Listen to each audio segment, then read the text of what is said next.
EPADMIN admin ADMIN admin AP है। अब के गरेँ मैले लगइन गरेँ है। लगइन गरिसकेपछि अब हाम्रो फर्स्ट अफ पेज खुल्दा यसरी खुल्छ। मैले स्केप गरिदिएँ, स्केप गरेँ।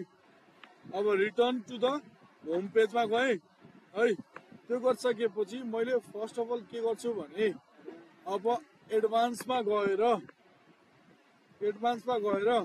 मेन्टेनेन्समा गएर मैले के गर्छु, फर्स्ट अफ अल अपस्ट्रिम पोर्टलाई चाहिँ डिसेबल गर्छु है।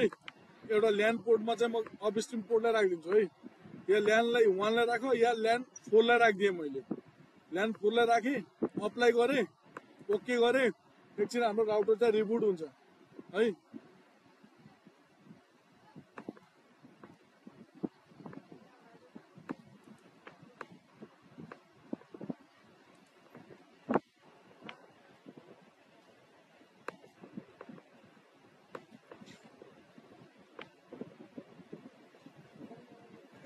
यो रिबुट भइसकेपछि फर्स्ट अफ अल हामीले स्टार्टिङमा यसको वाइफाई को नेम र पासवर्ड राख्नुपर्छ, किनकि पछि हाम्रो त्यो डिएससिपी डिसेबल गरिसक्यो भने यो ओएनडी चाहिँ एक्सेसेबल गर्न मिल्दैन।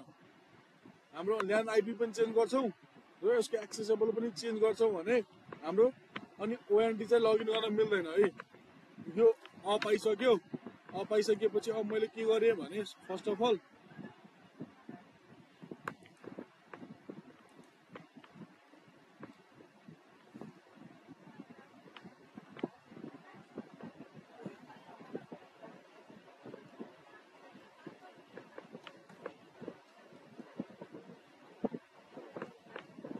मैले ईपी एडमिन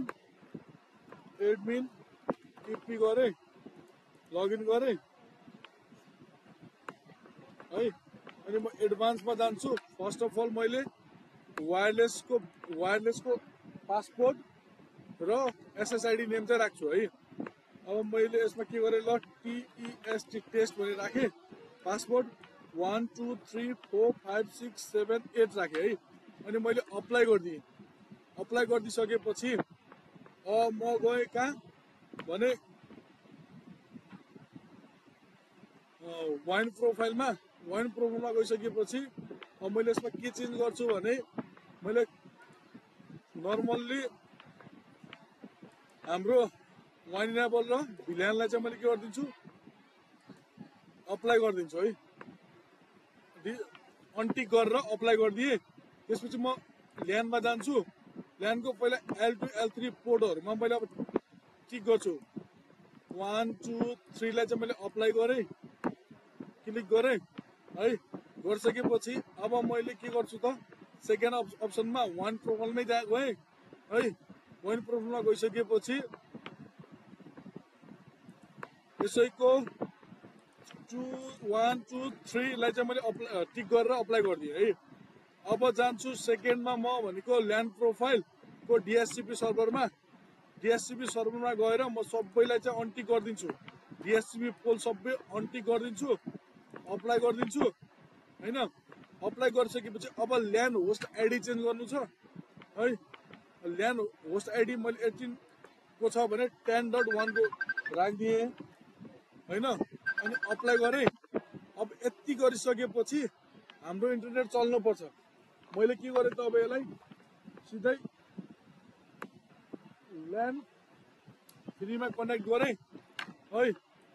कनेक्ट गरिसकेपछि अब मैले के गर्छु यसमा भने टेस्ट भन्ने एकाउन्ट वाइफाई आउँछ, म त्यसलाई कनेक्ट गरेँ। 1 2 3 4 5 6 7 8 है।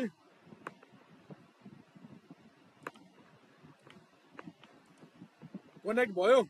अब मैले यसमा के हेर्नु पर्यो भने यो पिङ भयो कि भएन। पिङ भयो है। अब यसमा नेट चल्यो, पिङ आइसकेपछि नेट चलेको हो।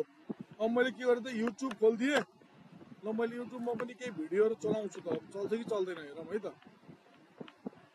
मैले एउटा यो भिडियो चलाएँ, चलिरहेछ है। इन्टरनेट यसरी के भयो त, चल्यो।